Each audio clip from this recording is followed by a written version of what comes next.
It was a turbulent day that tore at the soul of the nation. 50 years ago today in Memphis, Tennessee, the man known as the Drum Major for Peace was assassinated.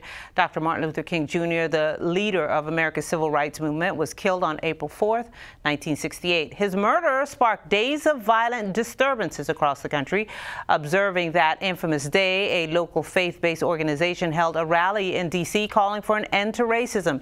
Despite the rain, many people attended to speak up for social justice and equality. We've been dreaming about and rehearsing Dr. King's dream for 50 years, and more people who are black and brown are in jail. More children are going to bed hungry. 40% of the poor are still children. Black people are now being treated like animals by police, even without guns, and there's no redress of those grievances. That is not the dream of Dr. King. I think it's time out for these kumbaya worship services. It's time for us to say, okay, we can attack economic injustice. We can attack joblessness and absence of health care. We can do those things that make up for, what has been done to black people through the years. 50 years later,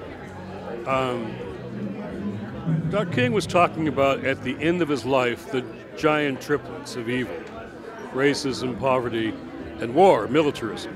And those are all on the rise in this country. So he would say, wait a minute, let's bring faith back into the conversation, which he wasn't just a civil rights leader, a just leader. He was summoned by faith, his faith to all of this. So we are too, summoned by faith to be here. So this is a moment in time where we either go deeper or things will unravel. Today's rally marks the launch of a multi-year program called the Truth and Racial Justice Initiative.